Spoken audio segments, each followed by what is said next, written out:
आइए आज हम लोग कक्षा 11 लॉज ऑफ मोशन चैप्टर यानी गति के नियम का 29वां क्वेश्चन करते हैं। कह रहा है किसी मेज पर एक एक रुपए के 10 सिक्कों को एक के ऊपर एक करके रखा गया है। प्रत्येक सिक्के की संगत यानी द्रव्यमान m है। निम्नलिखित प्रत्येक स्थिति में बल का परिमाण एवं दिशा लिखिए। तो 3 स्थितियां दिखाई गई हैं, इनमें बल का परिमाण एवं उसकी दिशा बताना है। तो 7वें सिक्के नीचे से गिरने पर उसके ऊपर रखे सभी सिक्कों के कारण बल। तो नीचे से गिरने पर 7वां सिक्का अगर बनेगा तो कह रहा है कि 7वें सिक्के पर नीचे से हम गिनेंगे तो उस पर सभी सिक्कों के कारण बल कितना लगेगा, सभी सिक्कों के कारण।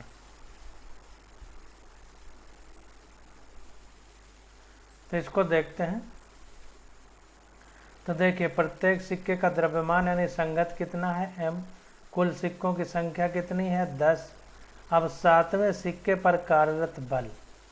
अब अगर हम 7वें सिक्के पर बल की बात करेंगे, नीचे से गिनने पर ध्यान दीजिए 10 सिक्के हैं, नीचे से गिन रहे हैं तो 7वें सिक्के का मतलब कि उसके ऊपर अभी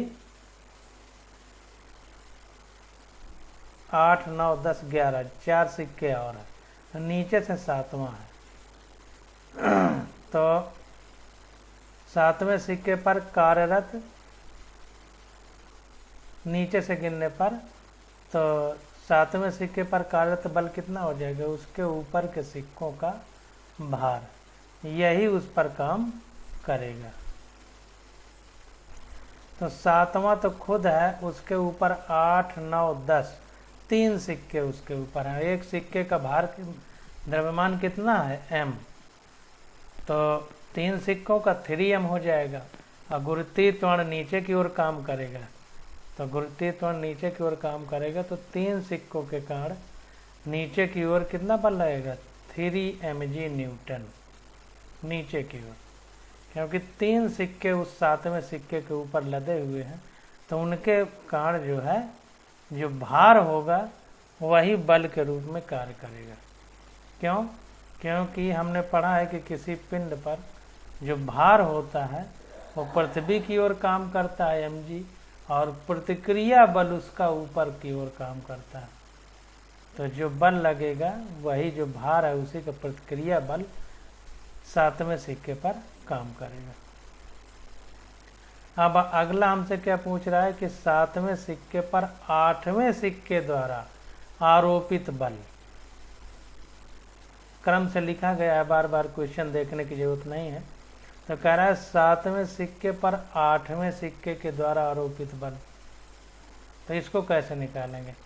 तो 8वें सिक्के 7वें सिक्के पर 8वें सिक्के के द्वारा आरोपित बल, तो 8वें सिक्के का भार प्लस 8वें सिक्के द्वारा भारित 2 सिक्कों का भार। तो 8वें सिक्के की अगर हम बात करें तो 8वें सिक्के का भार का मतलब जो 2 ऊपर रखे हैं 9वां और 10वां, उसका भी भार लिए हुए है 8वां सिक्का। तो फिर से तीनों सिक्कों के कारण भार होगा। तो 8वें सिक्के का भार द्रव्यमान m है तो mg, प्लस इसके ऊपर 2 सिक्के जो और हैं 9वां और 10वां, उसके कारण 2mg, तो कुल मिला करके 3mg न्यूटन आ गया नीचे की ओर। इसमें भी वही 3mg न्यूटन नीचे की ओर है। अब अगला हमसे पूछ रहा है कि 6ठे सिक्के की 7वें सिक्के पर प्रतिक्रिया। अभी तक देखिए आरोपित बल, अब प्रतिक्रिया पूछ रहा है। तो प्रतिक्रिया जो है क्या होगी उसके बारे में बताना है। तो कह रहा है 6ठे सिक्के की 7वें सिक्के पर, तो 6वां तो नीचे है, 6वां सिक्का 7वें से नीचे है। तो कह रहा है 6ठे सिक्के की 7वें सिक्के पर प्रतिक्रिया, 6ठे सिक्के की 7वें सिक्के पर प्रतिक्रिया। तो ये क्या हो जाएगी, प्रतिक्रिया बल के विपरीत होती है तो इसलिए माइनस चिन्ह लगा दिया, भार के विपरीत है तो माइनस चिन्ह लगा दिया। छठे सिक्के पर कार्यरत बल। फिर से पढ़िए, छठे सिक्के की सातवें सिक्के पर प्रतिक्रिया। जो छठा सिक्का है हमारा, तो उसके द्वारा सातवें सिक्के पर क्या प्रतिक्रिया होगी? तो छठे के ऊपर जो 4 सिक्के हैं 7, 8, 9, 10, उसके कारण जो छठवें पे भार होगा उसके विपरीत दिशा में उसकी प्रतिक्रिया होगी। तो 4 सिक्कों का भार है छठे सिक्के के ऊपर, तो भार नीचे की ओर होगा, तो इसकी प्रतिक्रिया ऊपर की ओर होगी छठे सिक्के पर अन्य 4 सिक्कों के कारण। तो ये कह रहा है माइनस छठे सिक्के पर कार्यरत बल बराबर -4 सिक्कों का भार, -4 सिक्कों का भार। तो कहने का मतलब ये क्या है, 6 के ऊपर 4 सिक्के हैं तो -4 सिक्कों का भार, तो ये आ जाएगा -1 सिक्के का भार mg है तो 4 का 4 mg, तो -4 mg न्यूटन, ये आ जाएगा हमारा। अब देखिए यहाँ समझने की बात है, ये माइनस माइनस साइन लगा के आपको कंफ्यूज कर सकता है। तो यहाँ पर कह रहा है -4 mg न्यूटन ऊर्ध्वाधर नीचे की ओर यह प्रतिक्रिया होगी, तो यहाँ माइनस लगा दिया, तो ये ऊर्ध्वाधर नीचे की ओर सही है। अगर ये यहाँ माइनस न लगाता तो हम यहाँ लिखते ऊर्ध्वाधर ऊपर की ओर, क्योंकि बल तो नीचे को काम कर रहा है तो प्रतिक्रिया इसकी ऊपर को काम करेगी, लेकिन चूंकि माइनस लगा है तो इसलिए ऊर्ध्वाधर नीचे की ओर लिख रहा है। जब माइनस नहीं लगेगा तो लिखना पड़ेगा ऊर्ध्वाधर ऊपर की ओर, इसको ध्यान देना। तो देखिए थोड़ा सा इंग्लिश वाली बुक भी देख लेते हैं। तो यहाँ पर देखिए इंग्लिश वाली बुक में साफ साफ लिखा हुआ है कि एज पर Newton's third law of motion, यानी न्यूटन के तीसरे नियम के अनुसार the 6th coin will produce an equal reaction force on the 7th coin. तो छठवां सिक्का जो है 7वें पर जितना बल लगेगा उसके विपरीत रिएक्शन फोर्स लगाएगा, इक्वल रिएक्शन यानी बराबर का प्रतिक्रिया बल लगाएगा, but in the opposite direction, लेकिन उल्टी डायरेक्शन में होगा। Hence the reaction force of the 6th coin on the 7th coin in the magnitude 4 mg। इसका मतलब छठवें सिक्के पर 7वें के कारण 4 mg न्यूटन का बल लगेगा। This force act in the upward direction, ये जो बल लगेगा ये ऊपर की ओर लगेगा। और देखिए यहाँ भी लिखा है there for the total downward force experience by the 6th coin is 4 newton. तो जो नीचे की ओर बल लगेगा छठवें कॉइन द्वारा, तो 4 कॉइन ऊपर रखे हैं तो 4 mg नीचे की ओर रहेगा, और जो इसका प्रतिक्रिया बल है रिएक्शन फोर्स, ये किधर लगेगा? अपवर्ड ऊपर की ओर। तो वही हम आपसे कह रहे हैं कि यहाँ पर माइनस लगा के जो कंफ्यूज किया कि -4 mg न्यूटन ऊर्ध्वाधर नीचे की ओर, तो यहाँ माइनस लगा दिया तो ये ऊर्ध्वाधर नीचे की ओर। वैसे जो प्रतिक्रिया है हमारी वो ऊर्ध्वाधर ऊपर की ओर लगेगी, बल ऊर्ध्वाधर नीचे की ओर लगेगा, इसको ध्यान देना है। तो माइनस नहीं लगाएगा तो यहाँ ऊर्ध्वाधर ऊपर की ओर लिखेगा। तो हिंदी वाले वर्जन में थोड़ा सा इस तरह की कुछ त्रुटियां हैं, या त्रुटियां कहें या थोड़ा सा जटिलता कर दिया है ये कहें। अब क्वेश्चन नंबर 30 देखते हैं। कह रहा है कोई वायुयान अपने पंखों को क्षैतिज से 15 डिग्री के झुकाव पर रखते हुए 720 किलोमीटर प्रति घंटे की चाल से एक क्षैतिज लूप पूरा करता है। लूप की त्रिज्या क्या है? क्षैतिज का मतलब पृथ्वी के तल से समांतर वृत्ताकार पथ पर घूमता है। तो फिर से क्वेश्चन पढ़ लेते हैं। कह रहा है कोई वायुयान अपने पंखों को क्षैतिज से 15 डिग्री के कोण पर रखते हुए, मतलब जो पृथ्वी का समतल है इसके समांतर तल से 15 डिग्री के झुकाव पर रखते हुए 720 किलोमीटर प्रति घंटे की चाल से एक क्षैतिज लूप पूरा करता है। लूप की त्रिज्या क्या है ये हमको बताना है। तो देखिए सीधा सीधा, यदि वायुयान के पंख क्षैतिज से थीटा कोण झुके हुए हैं तब tan थीटा बराबर v² /rg ये चीज़ हम लोग एनसीईआरटी में पढ़ चुके हैं जब डेरिवेशन कर रहे थे, आप देखेंगे तो मिल जाएगा। जहाँ वायुयान की चाल v है तथा वृत्तीय मोड़ की त्रिज्या r है, tan theta equal to v²/rg।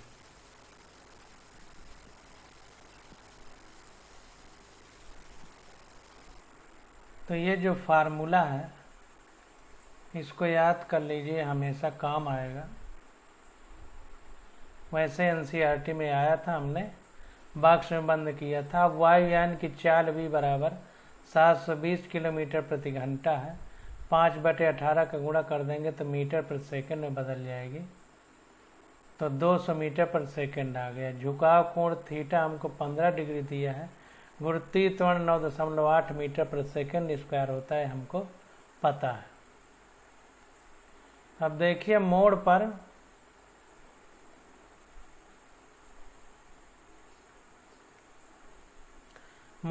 tan theta बराबर v²/rg, तो r बराबर v² tan थीटा हो जाएगा। तो ये आ जाएगा 200 का स्क्वायर 9.8 इंटू tan 15 डिग्री। तो ये 200 का स्क्वायर करेंगे तो 4000 हो जाएगा 9.8 इंटू tan 15 डिग्री का मान 0.2679 होता है। ये आप लोग रख के निकाल दीजिएगा। 45 में 30 घटाएंगे 10 डिग्री में तो आ जाएगा 0.2679, तो आ जाएगा 15,240 मीटर।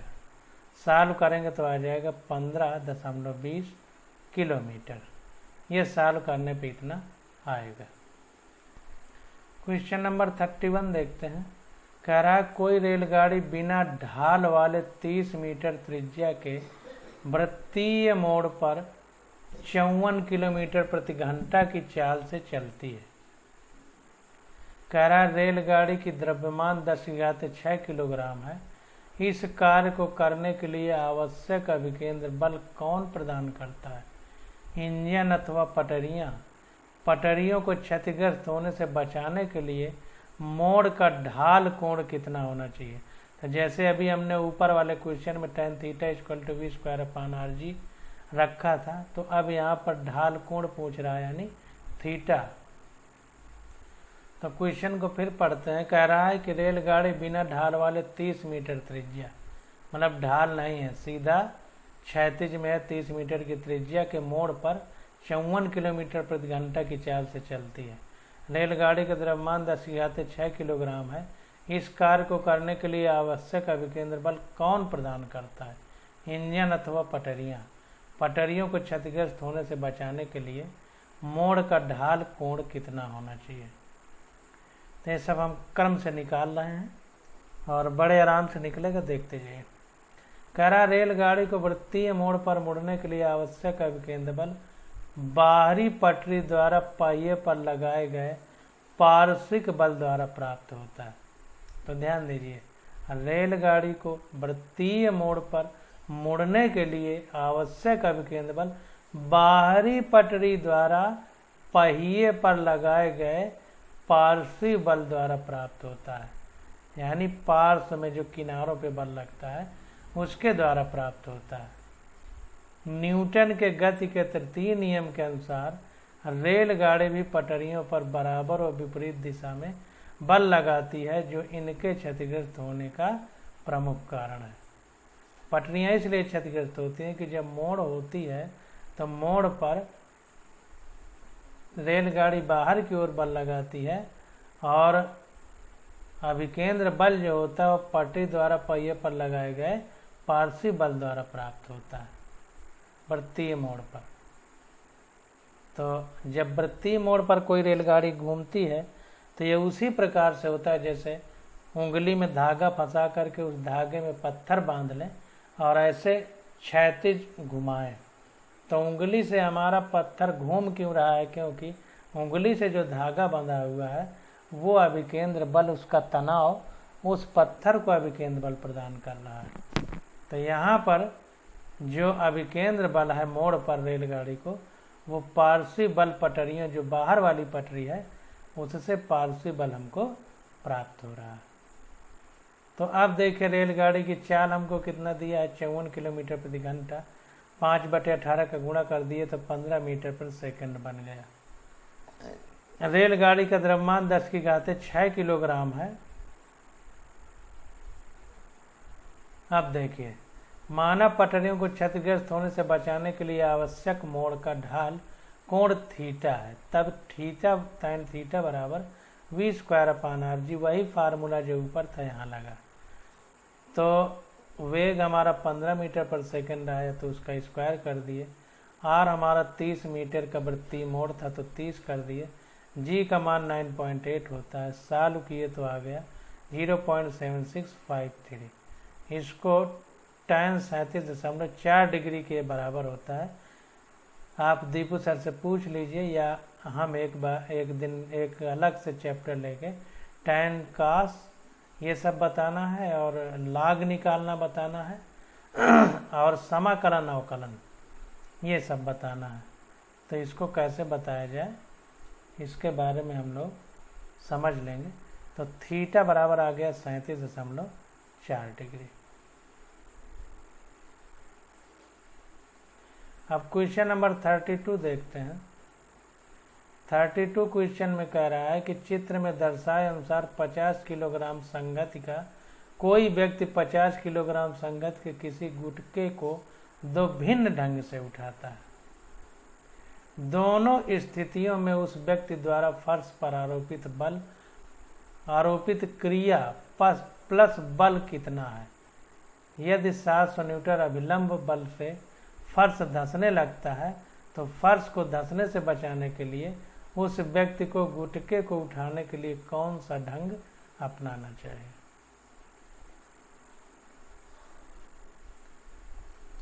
तो देखिए, दो प्रकार से ये व्यक्ति जो है, एक बार तो ऐसे सीधा रस्सी से बांध करके हाथ से खींचता है और एक बार यहाँ पर पुली बांध देता है यानी घिरनी, और उससे रस्सी को इस तरह खींचता है। दोनों बार 25-25 किलोग्राम का भार है। तो हमसे कह रहा है कि दोनों स्थितियों में उस व्यक्ति द्वारा फर्श पर आरोपित क्रिया, जो ये फर्श है इस पर आरोपित क्रिया प्लस बल कितना है। यदि 700 न्यूटन अभिलंब बल से फर्श धंसने लगे, अगर 700 न्यूटन अभिलंब बल से फर्श धंसने लगे तो कह रहा है फर्श को धंसने से बचाने के लिए उस व्यक्ति को गुटके को उठाने के लिए कौन सा ढंग अपनाना चाहिए। अगर ये फर्श धंसने लगे तो फिर ये गुटके को उठाने के लिए कौन सा ढंग अपनाना चाहिए। तो एक एक करके हम लोग देखते हैं। तो देखिए, यहाँ पर गुटके का द्रव्यमान कितना है 25 किलोग्राम और व्यक्ति का द्रव्यमान कितना है 50 किलोग्राम। ये क्वेश्चन में दिया गया है।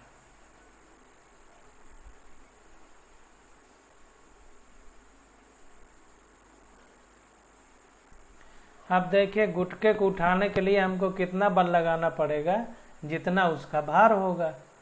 तो W भार होगा जितना, तो यह बराबर गुटके का भार यानी यह बराबर mg, तो 25 × 10 बराबर 250 न्यूटन होगा।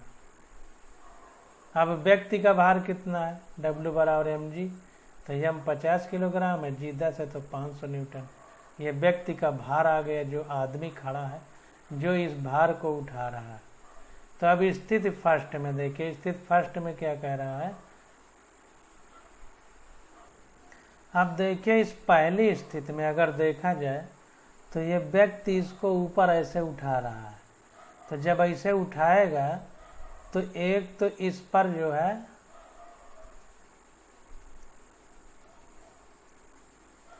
इसका भार नीचे की ओर काम कर रहा है, इसका भार mg नीचे की ओर काम कर रहा है।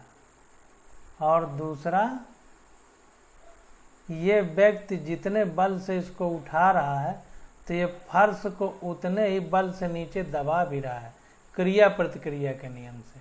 जितना बल से ऊपर उठाएगा इस फर्श को उतने ही बल से दबाएगा, तो ये भी नीचे की ओर हो गया, क्योंकि इस फर्श को दबा रहा है ना इसको उठाने के लिए, तो ये भी नीचे की हो गया जो भी बल होगा। तो अब दोनों देखिए, व्यक्ति का बल जो लगा रहा है इसको उठाने में, तो उतने ही बल से इस फर्श को दबा रहा है, तो ये भी नीचे की ओर हो गया। और ये इसका जो भार है वो भी नीचे की ओर काम कर रहा है। तो दोनों के तीर नीचे की ओर ही है, यानी एक ही तरफ है। इसलिए दोनों जुड़ जाएंगे।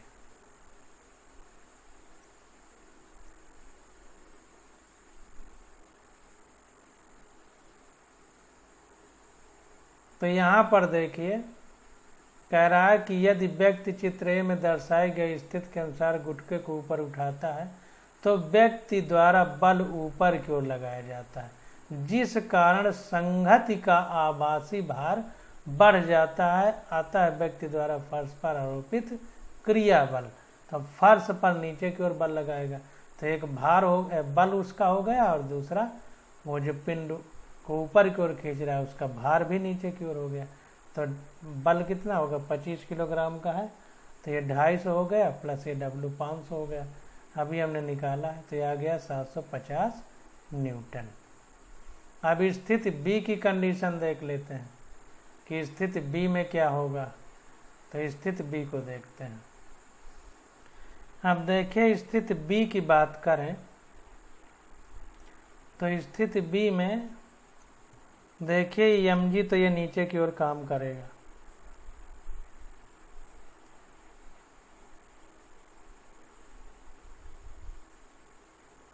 mg इस तरह से नीचे की ओर काम करेगा।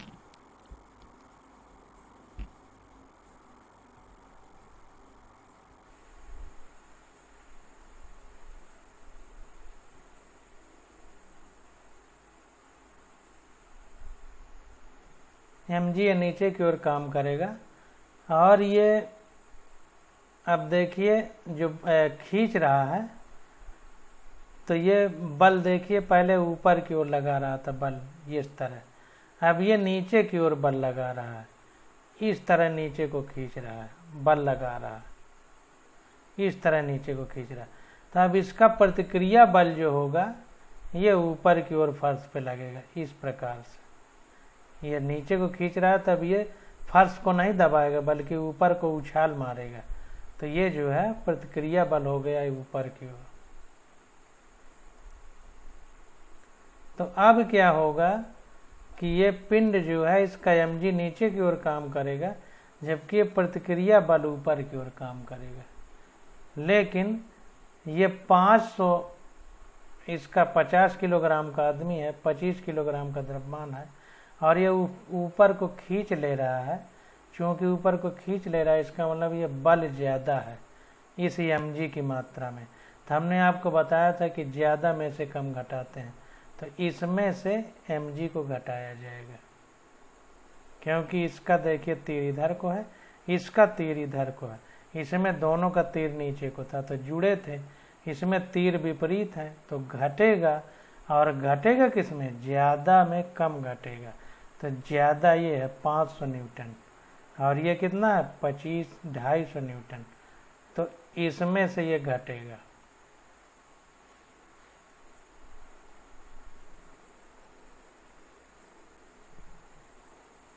तो अब देखिए यहाँ पर यदि व्यक्ति चित्र बी में दर्शाए गए स्थिति के अनुसार गुटके को ऊपर उठाता है तो व्यक्ति द्वारा बल नीचे की दिशा में लगाया जाता है, जिसके कारण व्यक्ति का आभासी भार घट जाता है। अतः व्यक्ति द्वारा फर्श पर लगाया गया प्रतिक्रिया बल mg माइनस f, ये थोड़ा उल्टा लिख दिया है, चलिए mg इसी को माना है व्यक्ति के भार को, तो ये mg हो जाएगा व्यक्ति के भार मतलब जो भी होगा। mg वैसे पिंड का भार होना चाहिए तो f माइनस mg लिखना चाहिए। तो ये देखिए जो f है व्यक्ति का द्रव्यमान, व्यक्ति का भार 500 न्यूटन, तो कुल मिला के व्यक्ति के भार में से पिंड का भार घटाना है 250 न्यूटन, तो आ जाएगा 250 न्यूटन। ये हिंदी वाली बुकों में थोड़ा त्रुटियां हैं, इसको ध्यान दीजिए। तो फर्श 700 न्यूटन के अभिलंब बल द्वारा धंसने लगता है। अब ये कह रहा है क्वेश्चन में कि जब फर्श जो है 700 न्यूटन के अभिलंब बल द्वारा धंसने लगता है तो स्थिति ए में फर्श पर आरोपित क्रिया बल कितना होगा, 700 न्यूटन से अधिक होगा, क्योंकि इसमें जुड़ रहा है, इसमें क्या हो रहा है, जुड़ रहा है प्लस प्लस। तथा स्थिति बी में 700 न्यूटन से कम होगा क्योंकि इसमें घट रहा है। अतः व्यक्ति को गुटका उठाने के लिए तरीका बी अपनाना चाहिए। तो अगर फर्श धंसने लगे तो चूंकि 700 न्यूटन से कम बल लग रहा है बी वाले में, जब ये धंसने लगता है तो हमको गुटका उठाने के लिए या व्यक्ति को गुटका उठाने के लिए बी तरीका अपनाना चाहिए।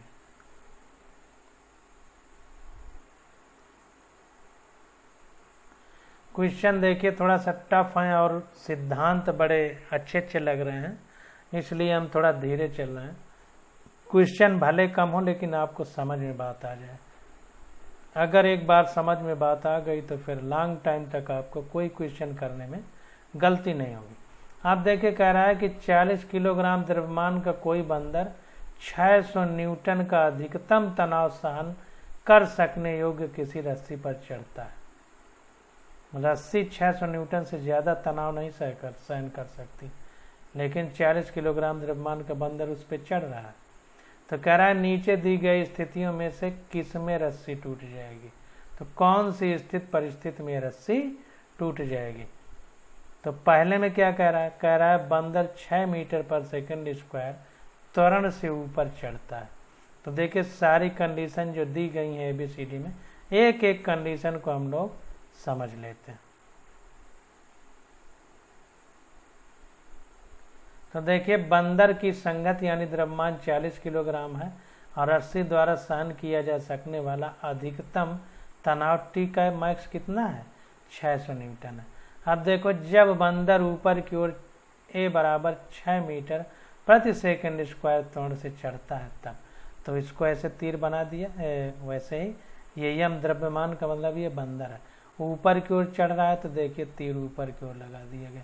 अब जब बंदर इसमें ऊपर की ओर चढ़ेगा तो उसका जो भार है वो mg हमेशा हमने आपको बताया है कि पृथ्वी के केंद्र की ओर काम करता है यानी नीचे की ओर, और जो तनाव होता है वो पिंड से हमेशा रस्सी में दूर की ओर काम करता है। तो देखिए तीर दूर की ओर लगाया गया। अब चूंकि बंदर इस पे चढ़ रहा है तो चढ़ने का मतलब है सीधा सीधा कि ये जो mg है इससे t ज़्यादा है।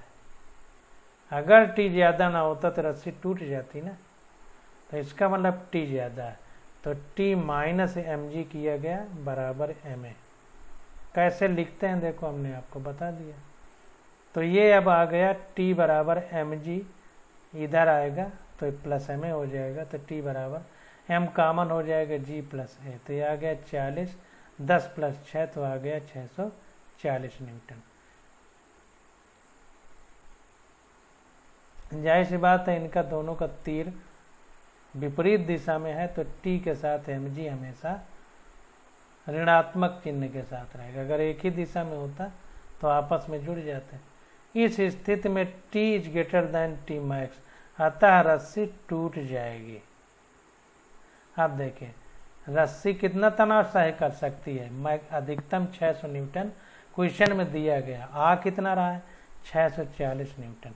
तो अगर ये बंदर ऊपर की ओर चढ़ेगा इस रस्सी में 6 मीटर पर सेकंड स्क्वायर त्वरण से, तो ये रस्सी टूट जाएगी। इसको ध्यान देना है।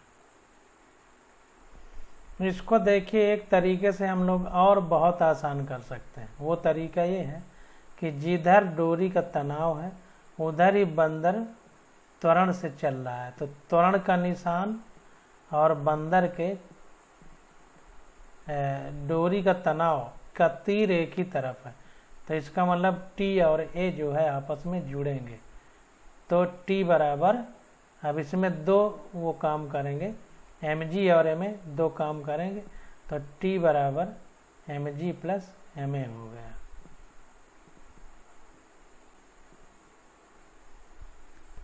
अब ये जब ये डोरी में बंदर लटका है तो जो T यानी तनाव है डोरी का वो कहाँ से प्राप्त हो रहा है, इसी द्रव्यमान के, इसी बंदर के भार से, इसी बंदर के भार से हमको ये तनाव प्राप्त हो रहा है।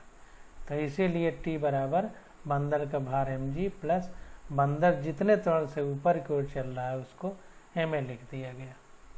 तो ये आ गया 640 न्यूटन, जो 600 से ज़्यादा है, तो इसका मतलब रस्सी टूट जाएगी। तो आपको ये बात समझ में आ गई होगी कि T में से mg क्यों घटाया गया।